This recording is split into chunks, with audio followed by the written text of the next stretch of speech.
Going back into the problems of the Philadelphia experiment, when Duncan and I jumped overboard off the ship, the Eldridge, in hyperspace, we of course didn't know what was happening and where we were going, or if we were going anywhere except, of course, into the water. We expected to hit the water in the bay and swim ashore, but no water. We never hit it. We kept falling and falling for quite a period of time. And then it seemed to level out, and we were, shall I say, flying along? That's not the right term, but it seemed like we were, through cloud banks and other strange phenomena. This went on for a period of time, and then we blanked out, and we woke up, as we found out, in a hospital, Duncan in one bed and I in another in the same room, and wondering what has happened, where were we, and what was going on.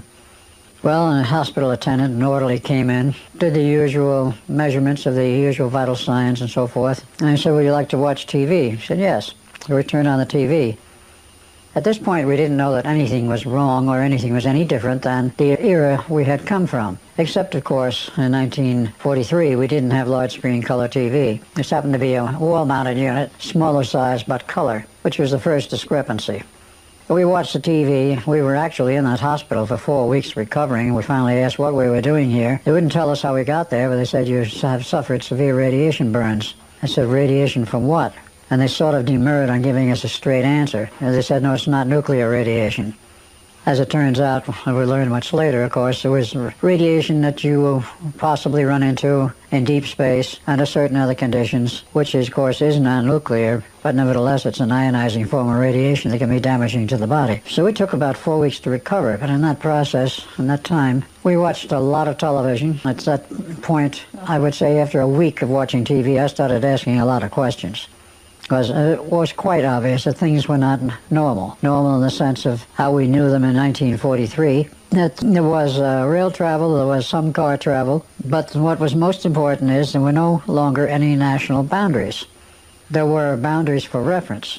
Like what states do we have in the U.S.? Well, boundaries referenced were in accordance with the American map as we saw it. But we were told very bluntly that no longer is there a government. Whatever is left of it is under military control. There were a number of references on television to the changed coastlines. It struck us that they were changed. They didn't say that. We started asking questions. Well, can you give us some maps of the United States? Maybe the United States and Canada. Oh, sure. No problem. They got them for us. We were rather dismayed to find that a good chunk of California had disappeared, was no longer above water, was obviously underwater. The Pacific Ocean was now encroaching on dry land, largely paralleling the San Andreas fault line. In San Francisco, a lot of San Francisco was still there, but it was not all intact. The principal part that survived was on the Rocky Promontory, which is in the downtown area. South of that, there was a lot of damage, but apparently the damage from the earthquakes and whatever else had hit started at a point someplace between San Francisco and San Jose, because the San Andreas Fault comes in at that point. San Jose, as I remember, was missing, and as you went further south, there was sort of a ragged loss of land. When it got down to Los Angeles, shall we say, the cliff area of the whole section on the beach from Malibu on south was missing. No cliffs, no apartment houses, no houses. The beaches were further inland, at least from what we thought they were originally. Downtown Los Angeles was essentially intact. It was built on a rocky area. The residential sections, other than the high hills of Altadena and some of the higher sections of Beverly Hills, were gone. They were just totally destroyed, and there was not that much left of Los Angeles as a functioning city. Long Beach, I don't recall whether it was still there or not, but I do recall that San Diego was totally gone because the loss of land began just slightly south of Los Angeles and went on inland on a rather ragged line, so that the again approached the San Andreas Fault, which of course runs through the Salton Sea in the southern part of California on down into Mexico. That point, roughly from Laguna Beach or someplace a little north of it, on down to, there were severe changes, shall we say, in that area. Nothing is severe as the Gordon-Michael Scallion map, nowhere near as severe, because he showed most of California gone and most of Arizona gone, parts or greater parts of Nevada gone, none of that. But up north, there was severe damage in the Bay Area of Seattle. In Portland, I don't recall specifically whether that was still there or not. Chicago was gone. The Great Lakes were now one lake. Speaking, of course, of the year in which we finally found out what year we were in was 2137 AD, and the Mississippi had undergone drastic changes. It had become a very wide waterway and an inland estuary at the narrowest point about 30 miles wide. As you went on south to New Orleans, the whole sand strip and the whole sand spit where New Orleans once was gone, as was the city of New Orleans. And then we found out that there was a swath of land about 50 miles wide across the entire Gulf area, the entire Gulf Coast, which was underwater. So this meant all of the coastal cities were gone. That included Houston. It included El Paso, Texas, Corpus Christi, Texas. They were all underwater and gone. Most of the Texas north of that 50-mile swath was still there. Dallas, as I recall, was still intact. But the Mississippi problem was enormous because when it got down to the Gulf, it wasn't 30 miles wide anymore. It was over 100. And there was an attempt made, apparently successful, to build a bridge across the narrowest point of the new Mississippi, which was 30 miles wide, and they did build what became the world's largest and longest suspension bridge across that point on the Mississippi that was still crossable. I asked other questions, like what about the East Coast? Well, the East Coast had some very strange changes. There was a large chunk of land missing from Georgia. Georgia was peculiarly hit in that the cities of Savannah were gone, the coastal cities were gone. Atlanta was still there, but 3 miles approximately from the ocean front. And the cutout of land was rather jagged, pointing towards Atlanta, but then went back towards the coast. And as you go on up the coast towards New York, the losses were very strange and they were sporadic and they were not on a continuous thing. It was a jagged outline. Baltimore and Washington were gone. New York City was still there, and what was left of it, which was mostly the section above the Battery on Manhattan Island. Because it's solid rock, it remained. And the areas like Brooklyn and Queens were essentially gone and replaced by water, and most of Long Island was intact.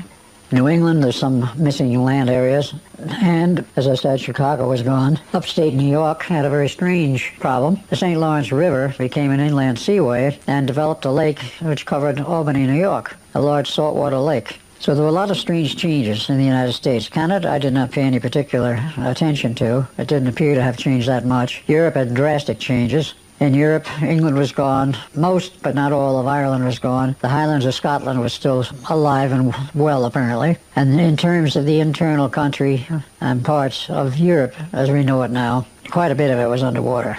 Even parts of Switzerland were underwater. The mountains had dropped that far. What all had gone on in Europe, we don't really know.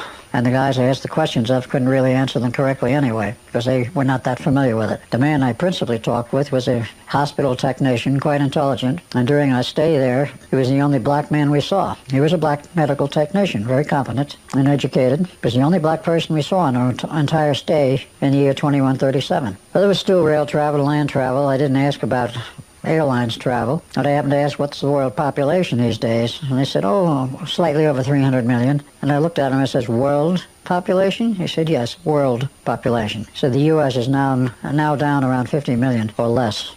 There was no government left acting on the face of the earth intact. They had all crumbled sometime between the period of 2000 and, as he told me, 2025. Martial law was set in almost all these areas. There was a combination of, historically speaking, of a nuclear war, World War III, that was considered a rather brief World War III, but a lot of destruction, and then there was natural earth changes, which were more just a loss of transportation, and of course for that you have starvation and other problems. And it went continually downhill from about 2003 is my guess, and he didn't specify a date. He said the records were hazy, but it looked like 2004 approximately when things came apart. And at that point, he said what was left of the government under military control was attempting to rebuild the nation. And this was in 2137. He said it was well along to being rebuilt, but it was far from being completely rebuilt, and the destruction being replaced and over. So that was rather a strange interlude and rather a shock. Why we wound up there, I have no idea. It certainly was not our idea. And who, shall we say, engineered this little trip into the year 2137 is still unknown to me. I have some ideas as to who it might be, but that gets into a little later part of the dissertation and discussion of what happened. I asked about levels of science and technology. Oh yes, he said nothing was lost during this whole period of the earth destruction and the earth upheavals and the war So we still have computers, we have TV, we have all kinds of communications. I didn't ask him about space travel or what was going on in terms of what was once NASA. I didn't think to ask him about that because I was, shall we say, preoccupied with the otherwise Earth changes and the total shift in the size of civilization and its structure. I asked about money and banks. He says, oh yes, there's still money. They said the banks are a lot smaller than they were and they're not as active. And watching TV, and now that I think about it, I didn't see a single ad about anything. So there was some major changes. Now, we stayed there approximately 6 weeks. I'm saying we, Duncan and myself, we did get up out of bed eventually and move around. But before the next phase began, I'll have to say that I thought we were stuck there, perhaps forever, without the slightest idea of how we got there in the first place, and they couldn't explain it either. We suddenly appeared someplace where they picked us up unconscious. We turned in to an ambulance crew, and they took us to a hospital. And we were in uniform, so they knew we were military personnel, but the military had changed drastically in the meantime, and the military at that era had no particular interest in us. One day, wandering around that hospital and hospital grounds, I disappeared from that era and from 2137, and I wound up in a still further future date. By what means, who arranged it, who provided the transportation, I don't know. It was obviously a form of time travel. The interesting thing about it was that Duncan was not with me. He remained behind at 2137, as I found out later. I wound up in the 28th century.